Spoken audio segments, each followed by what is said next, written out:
Urgent. A doctor at the prison where P. Diddy is being held says he contracted HIV because of what happened recently.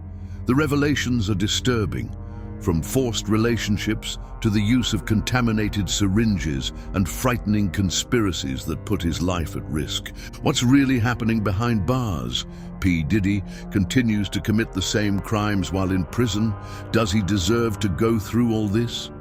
Leave your opinion in the comments, because in this video we will hear the report from the prison's chief doctor, where he will report all the details of the atrocities that P. Diddy is committing and how he may be harming the health of other prisoners. Before then, subscribe to the channel so you don't miss any shocking revelations like this. The truth is about to be exposed. The prison's chief doctor's report begins like this. I work in the medical wing of one of the most notorious prisons in the country, and what I'm going to share with you is something I've witnessed firsthand. When P. Diddy was brought here, there was a buzz in the halls. A man of that magnitude with fame and money automatically becomes a target. It doesn't matter who you are out there. Here, the rules are different. At first, he seemed to be trying to keep himself isolated. But the truth is that no one can hide in prison for long. Fame attracts attention, and attention here isn't always good. Soon I heard rumors that he was being pressured by a group of highly dangerous prisoners. These men control parts of the prison as if they were kings in their own kingdoms. They make proposals to new inmates, and refusing can mean serious consequences.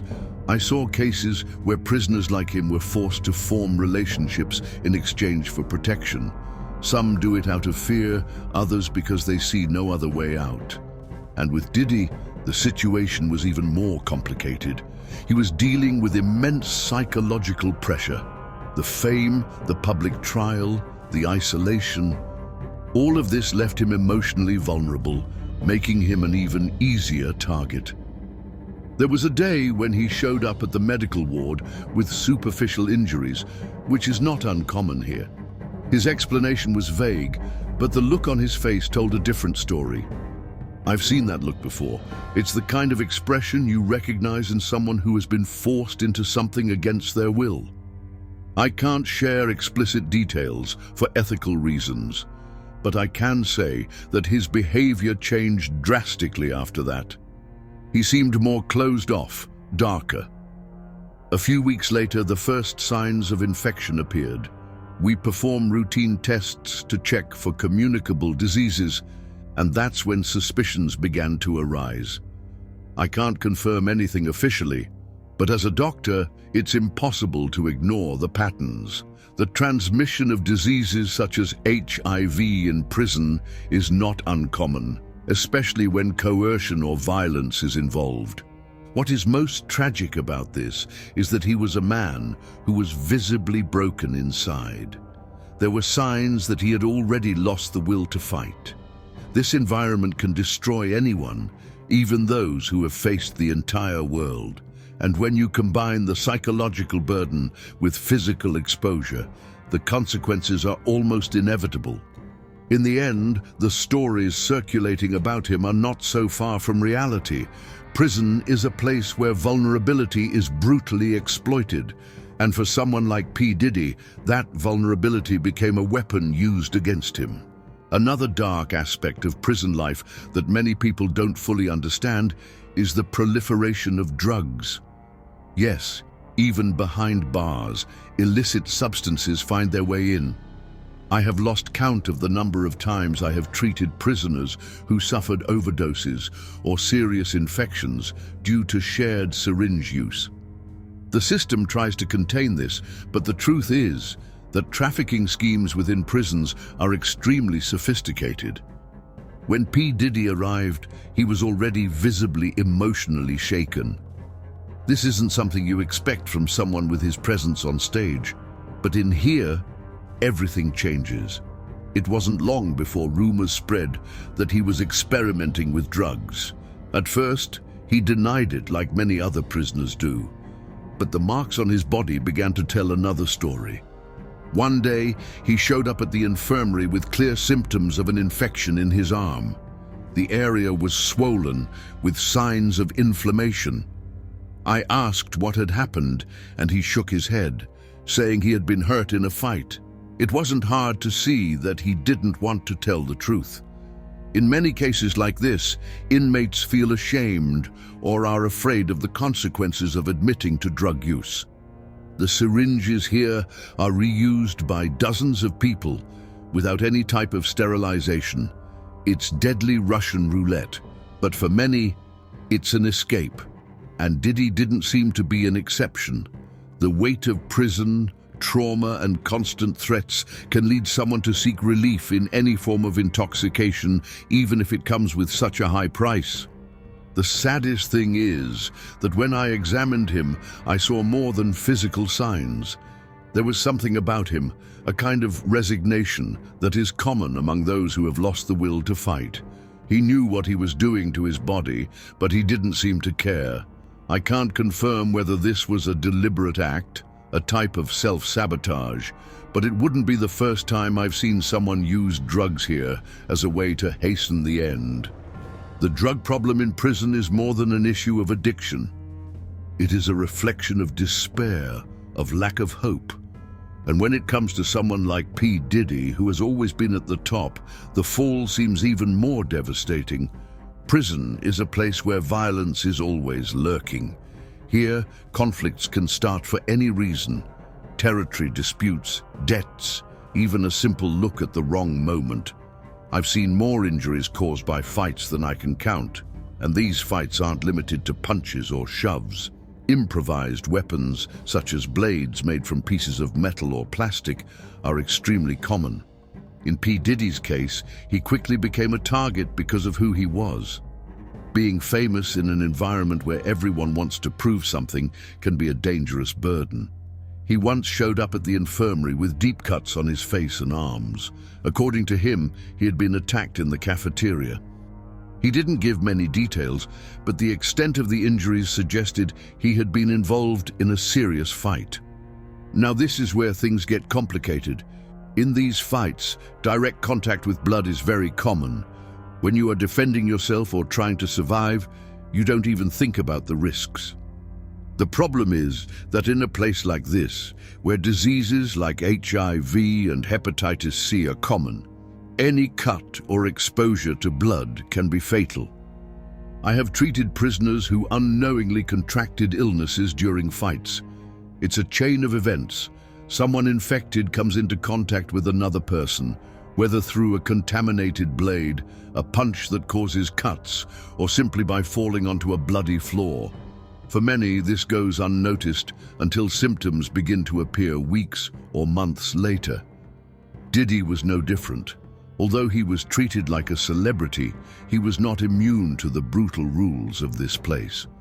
I'm not sure if he understood the risks when he was attacked or when he tried to defend himself, but the injuries were serious enough to raise suspicion, and once again, the look on his face said it all. It wasn't just physical pain, it was an emotional weight, a silent acceptance that every blow and every wound was only hastening the inevitable. To make matters worse, he seemed to avoid regular medical care, as if he didn't want to face the possibility of a diagnosis. This is another common characteristic among prisoners who suspect something is wrong. They prefer not to know. But in this case, ignoring the problem only increases the chances of complications. Unfortunately, Diddy seemed to be on a self-destructive path where every fight and every injury was just another step towards collapse. Working here, one thing I quickly learned is that the real enemy for many inmates is not the system or other inmates. It is the mind itself. For some, prison is more than a punishment. It is a place where they lose the battle against themselves. P. Diddy, in particular, seemed to have been fighting this silent fight since the day he arrived. He was a man who always had everything: money, fame, power. But when those things are taken away, all that's left is the raw truth. And here, people can't escape it. I saw clear signs that he was indulging in self-destructive behaviors. I can't share confidential medical details, But there were times when he showed up in the infirmary with injuries that didn't seem to match his explanations.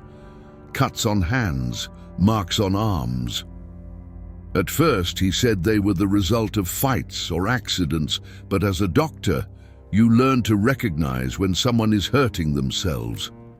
Self-injurers, especially in an environment like this, often do it for two reasons: to feel something in the midst of emotional emptiness, or to hasten what they see as an inevitable ending. In his case, there were times when I would watch him and think, he's not just accepting what's happening, he's giving himself over to it. Reports from other prisoners were also worrying. I heard he was deliberately isolating himself, refusing offers of protection and even food on some days. He avoided social interactions, and this is a clear sign that the person is entering a downward spiral. When you see someone move away from the little that keeps them connected to reality, you know they are dealing with something serious. There is also the question of how he handled his health. He began rejecting basic treatments, ignoring infections and other problems that could easily worsen. This behavior is not uncommon in people who have lost hope.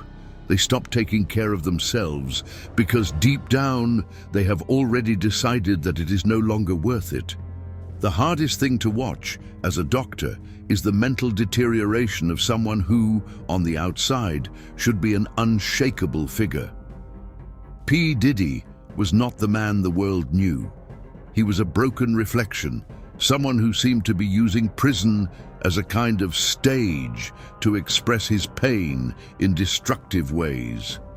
What he did to himself was a cry for help that, unfortunately, few were willing to hear. In the end, acts of self-destruction like his are a way of giving up. And for someone with so much to lose, this surrender is both a tragedy and a reminder of how devastating prison can be to the mind and spirit. One of the cruelest aspects of prison life is the way inmates establish their hierarchies. There are men here who control everything from food distribution to drug trafficking to who is allowed to be in certain areas. For someone like P. Diddy, famous and financially well off, he quickly became a target.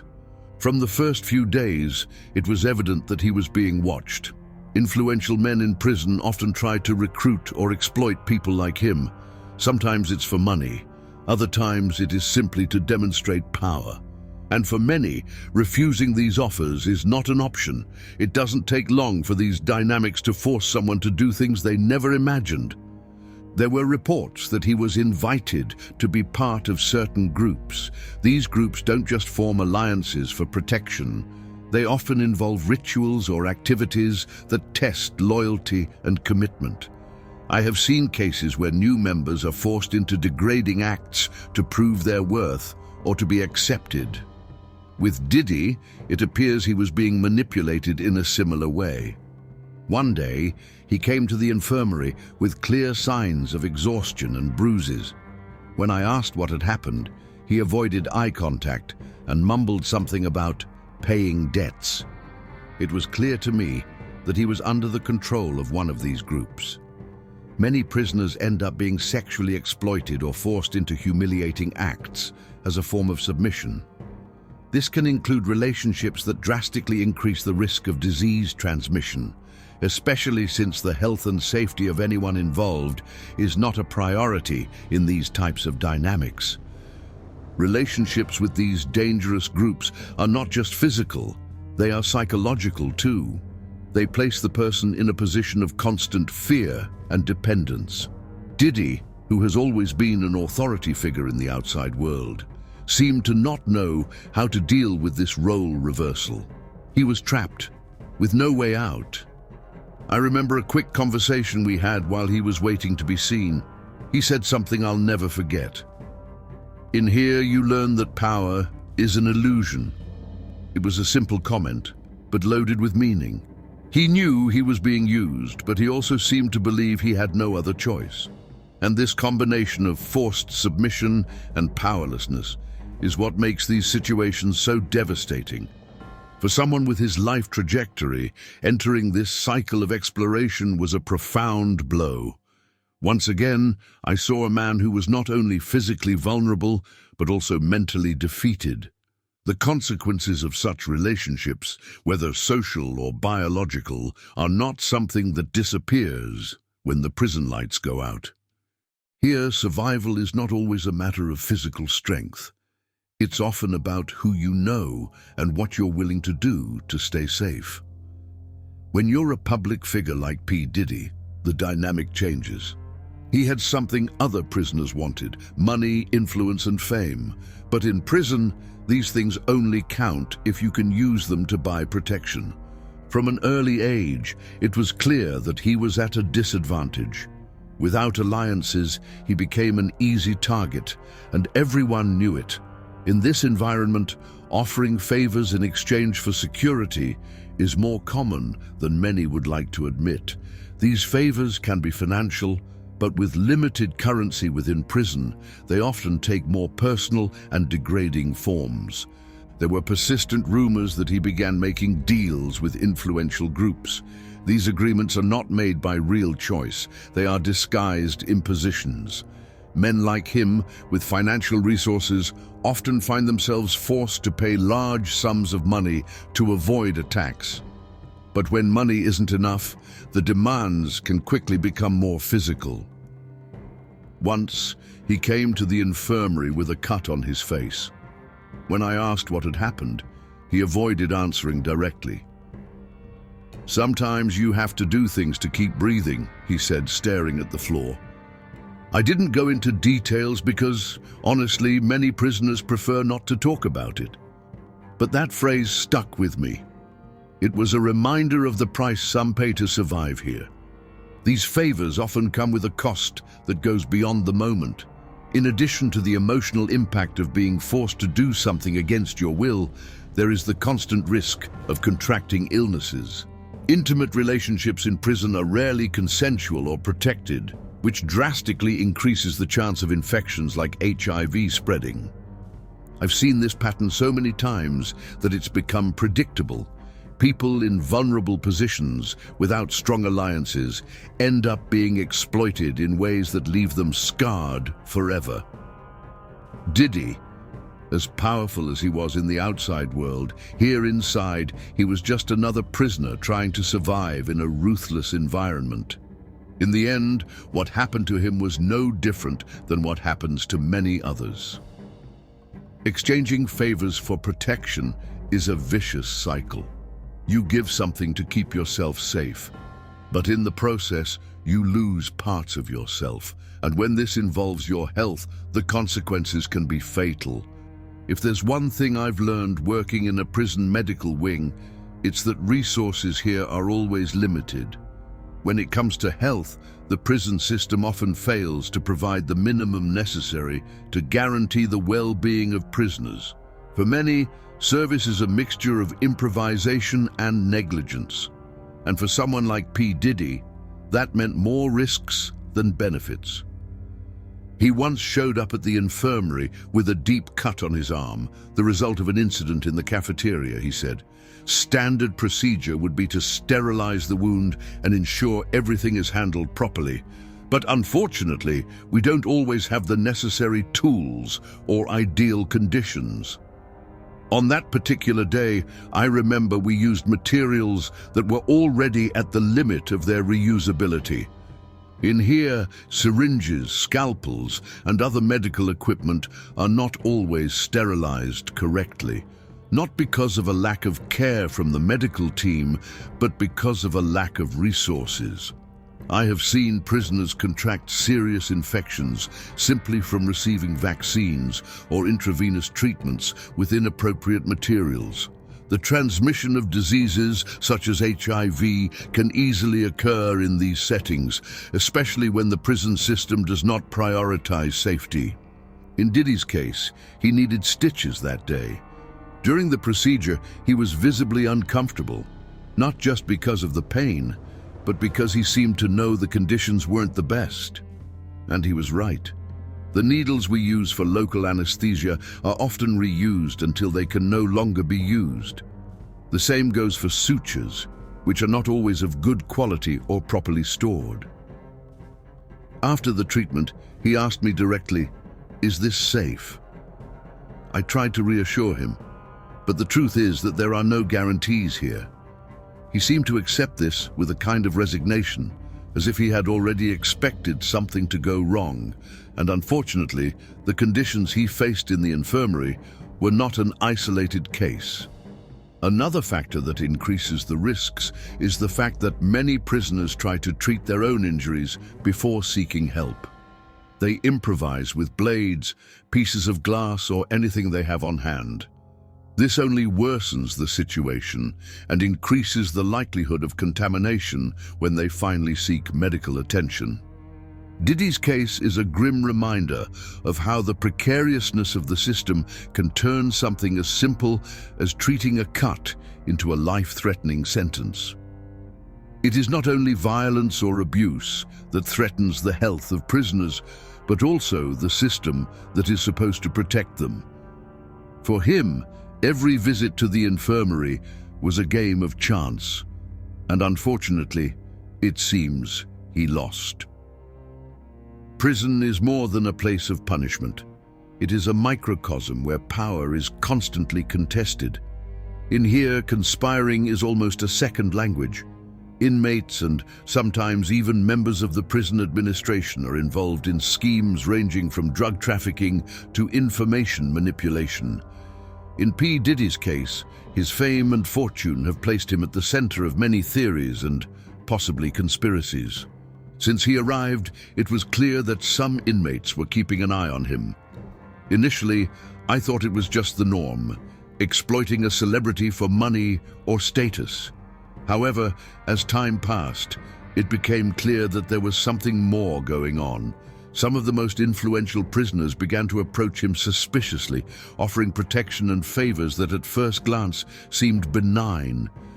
I heard rumors that these protectors were involving him in risky activities, such as trafficking contraband.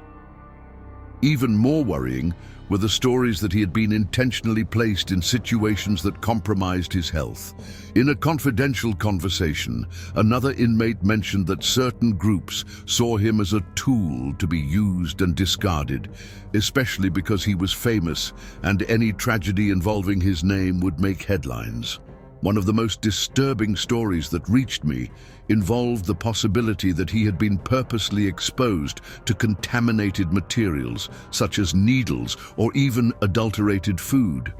It is not uncommon for inmates to use subtle methods to attack or weaken a target without drawing the attention of authorities. In Diddy's case, this could have easily happened without him even realizing it. There is also the issue of the prison authorities themselves.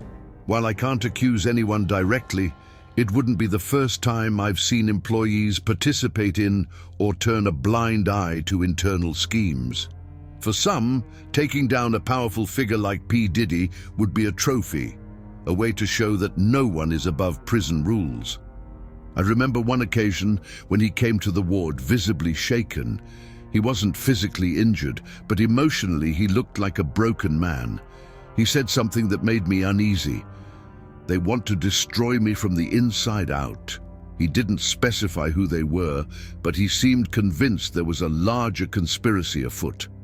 At that moment, I realized that his fight was not just against the other prisoners or himself, but against an entire system that seemed determined to bring him down. The saddest thing is that in a place like this, where manipulation and betrayal are common, it is almost impossible to distinguish paranoia from reality. For Diddy, that line seemed to have already been crossed.